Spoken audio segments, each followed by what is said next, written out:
Путин, верни детей домой. Под таким лозунгом в 50 странах мира прошла акция против российской агрессии. Украинцы третий раз выходят на улицы городов в рамках акции «Stop Putin's War in Ukraine». На акции, которая достигла всемирного масштаба, побывали и наши корреспонденты. Геть оккупантів! Геть оккупантів!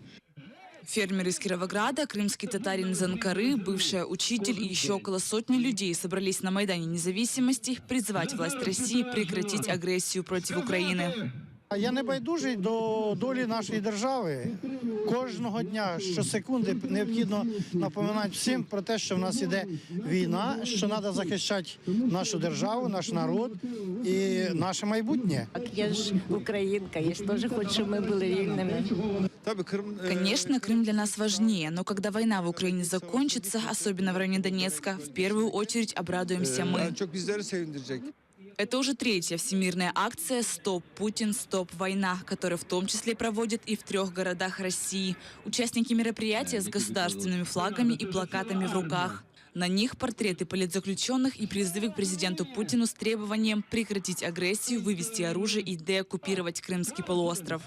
Такие люди, которые выступают сегодня под угрозами арестов против Путина и против его агрессии в Украине, именно такие люди говорят нам о том, что в России еще есть живые, не все ватники и не у всех отсох мозг. Тільки такими акціями і рухається вся справа. В першу чергу це звільнення в'язнів, політичних в'язнів. І це постійні нагадування і вимоги. Первая акция повлияла на продление санкций против России Евросоюзом, однозначно. Плюс была очень сильная большая реакция после второй акции в ОБСЕ. То есть там начались серьезнее смотреть на то, чтобы ввести ОБСЕ 24 часа 7 дней в неделю.